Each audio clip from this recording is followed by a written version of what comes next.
Hello friends, hope you are fine. Welcome to my channel earn and learn. अच्छा, video start करने से पहले ये डिस्क्लेमर पढ़ लें। प्राइस एक्शन सिर्फ कैंडल्स की स्टडी को नहीं कहा जाता। ये सबसे बड़ी कंफ्यूजन है। जब मैं प्राइस एक्शन की बात करूं तो इसका ये मतलब हरगिज नहीं कि मैं सिर्फ कैंडल्स की बात करूंगा, क्योंकि अगर आप चार्ट में देखें तो आपको वहां पर लाइन चार्ट और बार चार्ट में मिलेंगे। अगर मैं आपको चार्ट पर ले चलूं, इस जगह पर आप नोट करें तो क्या ये हमारे पास लाइन चार्ट नहीं, और ये लाइन चार्ट में प्राइस के बारे में नहीं बता रहा कि यहाँ पर प्राइस डाउन थी और यहाँ पर अप, और ये कैंडल्स ये भी हमें प्राइस के बारे में बताती हैं, और इसी तरह हमें लाइन चार्ट भी प्राइस के बारे में ही बताता है। ओके, तो ये कहना कि कैंडल्स को ही सिर्फ हम प्राइस एक्शन कहेंगे तो ये गलत होगा। इसके अलावा बहुत सारे पैटर्न्स होते हैं जिनको मुख्तलिफ ट्रेडर्स यूज करते हैं प्राइस को प्रेडिक्ट करने के लिए। For example head and shoulder, wedge, triangle, और इन पैटर्न्स के रिलेटेड मैंने लास्ट एक वीडियो भी बनाई है जो ट्रेड टेक्निकल एनालिसिस की सीरीज की जो 6th पार्ट है ना, अगर आप वो जाकर देखें तो मैंने इन सारे पैटर्न्स को डिटेल में डिस्कस किया है।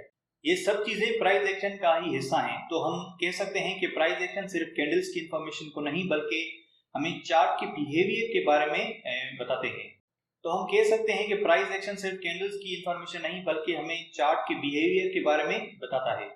अच्छा, स्ट्रक्चर भी प्राइस एक्शन का ही पार्ट होता है। प्राइस एक्शन और स्ट्रक्चर को हम अलग अलग नहीं कर सकते। ये एक ही सिक्के की दो साइड्स हैं। इन दोनों चीजों को मैं डिटेल में डिस्कस करूंगा, लेकिन इस वीडियो में हम सिर्फ प्राइस एक्शन के कॉन्सेप्ट को क्लियर करेंगे। सबसे पहले प्राइस एक्शन की बात करते हैं। अच्छा, प्राइस एक्शन शुरू होता है कैंडल से, और हमारे पास दो किस्म की कैंडल्स होती हैं। मोमेंटम कैंडल्स, इन कैंडल्स की बॉडी 50% से ज्यादा फिल होती है, और ये जिस डायरेक्शन में हो हमें उस डायरेक्शन की मोमेंटम के बारे में बताती हैं। और दूसरी कैंडल्स को कहा जाता है इंडिसीशन कैंडल्स। इन कैंडल्स की बॉडी 50% से कम भरी हुई होती है, और जिस तरफ ज्यादा विक हो वो साइड इंडिसीशन के बारे में बताती हैं। अगर आप यहाँ पर नोट करें, ये है momentum candles. Body of these candles is filled more than 50%। They tell us the momentum of the direction. ये बुलिश मोमेंटम ग्रीन कैंडल हमें शो करती हैं, और ये bearish momentum red candles bearish momentum को शो करती हैं। अगर आप इस नीचे एग्जांपल में देखें तो ये एक बुलिश इनगल्फिंग है। पहले रेड कैंडल थी, लेकिन इस ग्रीन कैंडल ने इस बेरिश कैंडल को इनगल्फ कर दिया। तो ये जिस डायरेक्शन में जाएंगी हम उसी डायरेक्शन में स्ट्रॉन्ग मोमेंटम को देखेंगे। अगर आप इस जगह पर देखें तो ये बेरिश इनगल्फिंग है। पहले ग्रीन कैंडल थी, लेकिन बाद में जो बेरिश कैंडल बनी रेड कलर की, उसने पिछली ग्रीन कैंडल को इनगल्फ कर लिया कंप्लीटली। तो ये अब हमें डाउन साइड के स्ट्रॉन्ग मोमेंटम के बारे में बताएंगे। इसी तरह bullish harami indicates power shifting from bulls to bear. ये एक कैंडल थी ग्रीन, लेकिन इस जगह पर ये एक और हमारे पास बियरिश कैंडल बनी जो बियर ट्रेंड के बारे में हमें बताएगी। इसी तरह यहाँ इस जगह पर आप नोट करें bearish harami indicates power shifting from bears to bulls. अच्छा, ये हमें बताती है कि अब बियर से पावर ट्रांसफर होकर बुल्स की तरफ जा रहा है। और ये दो कैंडल्स होती हैं बियरिश और अपोजिट। इन दोनों में ऊपर और नीचे की तरफ विक नहीं होती, ये कंप्लीटली फिल होती हैं बॉडी के साथ। जो ये रेड कलर है कंप्लीट, इसको हम कहते हैं बियरिश मोरोपोजो, और जो ये ग्रीन कलर की होती है इसे हम कहते हैं bullish मोरोपोजो। Okay, now indecision candles. The body of these candles is filled less than 50%. Long wick in any direction tells us an indecision in that direction. अगर आप इस जगह पर नोट करें तो ये छोटी बॉडी है, ऊपर और नीचे की तरफ विक बनी हुई है, तो इसमें हमें क्लियर पता नहीं चलता कि कौन सी साइड में ज्यादा प्रेशर है।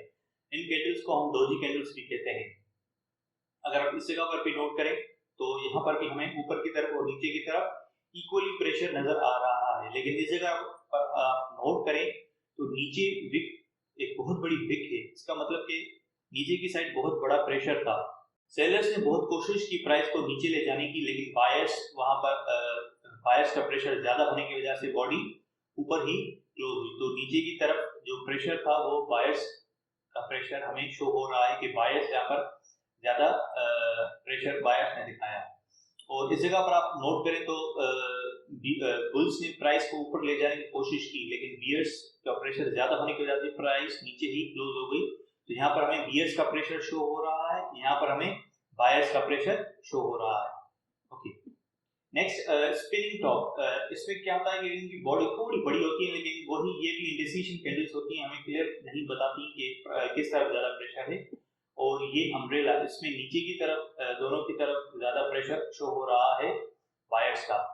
Okay, next doji. अच्छा, डोजी फर्दर जो है वो चार डिफरेंट कैंडल्स में डिवाइड की हो जाती है। एक इसे कहते हैं डोजी स्टार, इसे कहते हैं long leg doji, dragon fly doji और ग्रेवस्टोन डोजी। तो ये सारी कैंडल्स हमें इंडिसीशन के बारे में, मार्केट में इंडिसीशन के बारे में बताती हैं कि मार्केट ना क्लियर हमें नहीं बता रही कि बायर्स की साइड ज्यादा प्रेशर है या बुलिश। इसके बाद सबसे इंपॉर्टेंट चीज देखी जाती है वो है इनकी जगह, कि ये कैंडल्स किस जगह पर बननी चाहिए। ये कैंडल्स जब मेजर लेवल ऑफ स्ट्रक्चर पर हो तो वो बहुत इंपॉर्टेंट जगह होती है। ये कैंडल्स तभी काम करती हैं जब ये मेजर लेवल ऑफ स्ट्रक्चर पर हो। अब जब हम मेजर लेवल ऑफ स्ट्रक्चर की बात करते हैं तो हमारे पास दूसरा सबसे बड़ा सवाल पैदा होता है, वो है टाइम फ्रेम के। किस टाइम फ्रेम में हम लेवल देखें। हमारे पास मंथली टाइम फ्रेम है, weekly time frame, daily time frame, H4, H1, 30 minute, 15 minute और 1 मिनट तक का टाइम फ्रेम होता है। मेजर लेवल ऑफ स्ट्रक्चर कहाँ देखें और किस टाइम फ्रेम पर देखें। अच्छा, आज से एक रूल क्लियर कर दें कि इज अ रिटेलर, जैसे आप और मैं रिटेलर हैं, तो हम जब भी मेजर लेवल ऑफ स्ट्रक्चर देखेंगे वो हम 4 आवर टाइम फ्रेम पर देखेंगे। मेरे लिए मेजर लेवल ऑफ स्ट्रक्चर हर बार 4 आवर होगा। 4 आवर के highs, lows, higher low, higher high, ये होंगे मेरे लिए major level of structure 4 hour time frame में। जब मेजर लेवल ऑफ स्ट्रक्चर हमारा डिसाइड हो गया कि हम जब भी कैंडल्स को देखेंगे वो H4 पर देखेंगे, अब इसका मतलब है कि स्ट्रक्चर को हमने फोकस रखना है इस H4 टाइम फ्रेम पर। ये हमारा मेजर फोकस होगा और चार्ट पर प्राइस एक्शन को रीड करते वक्त H4 के टॉप्स और लोज को मार्क करना है हमें। जब हम प्राइस एक्शन की बात करेंगे तो जो सबसे पहली इंफॉर्मेशन हमें मिलती है वो है कैंडल्स। जब हमने ये देख लिया कि किस तरह की कैंडल्स बन रही हैं, जैसा कि एक होती है मोमेंटम कैंडल्स और दूसरी इंडिसीशन कैंडल्स, इसके बाद ये देखना जरूरी है कि वो candles major level of structure पर बने। अब तक यहाँ तक हमें दो चीजें क्लियर हो गई होंगी कि कैंडल्स को रीड करना और हमें कैंडल्स को रीड करना वो है मोमेंटम और इंडिसीशन कैंडल्स, और दूसरा कि वो किस जगह पर बने, वो है मेजर लेवल ऑफ स्ट्रक्चर पर जब वो बने। तो ये दो चीजें हमें जहन में रखनी होंगी। अब यहाँ पर सबसे मुश्किल चीज जो सब लोगों को लगती है वो है चार्ट्स को प्रैक्टिस करते हुए देखना। बताने में तो हम कह सकते हैं कि प्राइस जब हायर हाई हायर लो बना रही हो तो इसका मतलब मार्केट अप ट्रेंड में है, और जब लोअर हाई और लोअर लो बना रही हो तो मार्केट डाउन ट्रेंड में है। लेकिन हकीकत में मार्केट कुछ क्लियर पिक्चर नहीं दिखाती, क्योंकि अगर आप मार्केट में हायर लो हायर हाई या लोअर हाई लोअर लो के स्टैंडर्ड फॉर्म में चले तो मार्केट से हम आराम से पैसा कमा सकते हैं। और यही वजह है कि मार्केट का ऐसा ना होना ही मार्केट को मुश्किल बनाता है, जिसकी वजह से ज्यादातर लोग लॉस में रहते हैं। क्योंकि ज्यादातर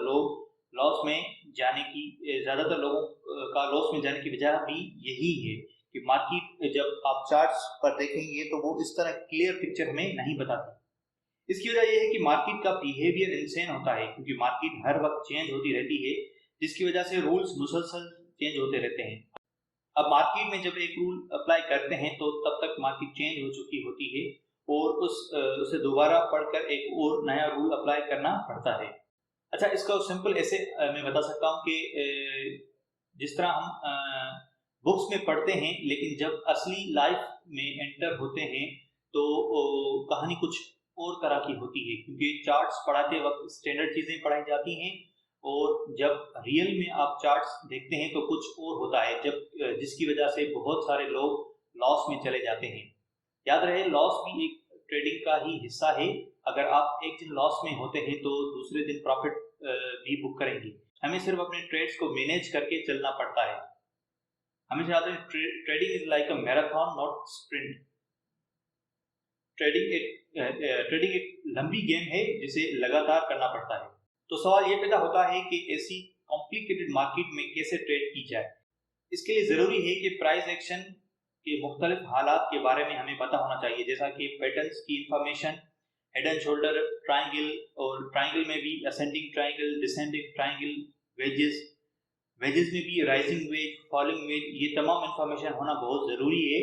और इन सारे चार्ट पैटर्न्स के रिलेटेड मैंने डिटेल में ऑलरेडी वीडियो बना दी है। अगर आप ट्रेड विद टेक्निकल एनालिसिस का पार्ट 6 अगर देखें तो वो इन सारे पैटर्न्स को मैंने डिटेल में एक्सप्लेन किया है, वो आप अगर जाकर देखें तो आप पैटर्न्स के रिलेटेड आपकी कंफ्यूजन क्लियर हो जाएगी।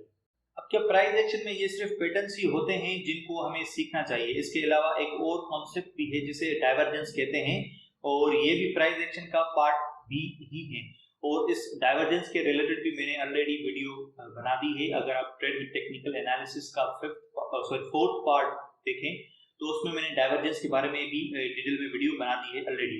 बहुत से बिगनर्स ट्रेडर्स परेशान हो जाते हैं कि हम क्या पढ़ें, कैंडल्स को पढ़ें, पैटर्न्स को पढ़ें या डाइवर्जेंस को पढ़ें। इसके लिए जरूरी है कि जब तक आपको ये सारी चीजें क्लियर नहीं हो जाती तब तक आपको चार्ट्स क्लियर पिक्चर नहीं दिखाएंगे। ये कॉन्सेप्ट आपको मालूम होने चाहिए। और कैंडल्स, याद रहे, कैंडल एक छोटा यूनिट है, और उसके अलावा डाइवर्जेंस और सबसे major form of price action जो है वो होता है स्ट्रक्चर। मार्केट में मेजर जो चीज होती है वो होता है स्ट्रक्चर। इस स्ट्रक्चर के अंदर ही हम कैंडल्स और पैटर्न्स को देखते हैं। मतलब स्ट्रक्चर एक मेजर फॉर्म है और ये सारी चीजें उसके अंदर, मतलब कैंडल्स और पैटर्न्स जो है वो स्ट्रक्चर के अंदर ही बनते हैं। आपका फोकस होगा मार्केट के स्ट्रक्चर पर, लेकिन ट्रेड करने के लिए हमें प्राइस एक्शन की हेल्प चाहिए, और प्राइस एक्शन को समझने के लिए हमें कैंडल्स के बारे में मालूम होना चाहिए। यही वो सारे स्टेप्स हैं जिनको आपको सीखना बहुत जरूरी है। यहां तक हमें क्लियर हो गया कि मार्केट को समझने के लिए सबसे पहला स्टेप है कैंडल्स, उसके बाद दूसरा step price action, overall price action, और उसके बाद आखिरी और अहम स्टेप वो है मार्केट का स्ट्रक्चर। अगर आप इस फ्लो और सीक्वेंस में चार्ट को रीड करेंगे और उसके बाद स्ट्रक्चर को, तो हमें मार्केट की क्लियर समझ आ जाएगी। अच्छा, यहाँ तक क्लियर हो गया कि कैंडल्स को हमें देखना है कि कैंडल्स 50% फिल्ड हैं तो इसका मतलब वो मोमेंटम कैंडल्स हैं। अगर 50% फिल नहीं तो वो इंडिसीजन कैंडल्स हैं। और प्राइस एक्शन में हम डाइवर्जेंस और पैटर्न्स को देखेंगे। तो अच्छा, यहाँ पे वीडियो को एंड करते हैं, और नेक्स्ट जो वीडियो होगी उसमें मैं स्ट्रक्चर के रिलेटेड आपको बताऊंगा कि किस तरह हम मार्केट में स्ट्रक्चर देख सकते हैं। Thank you.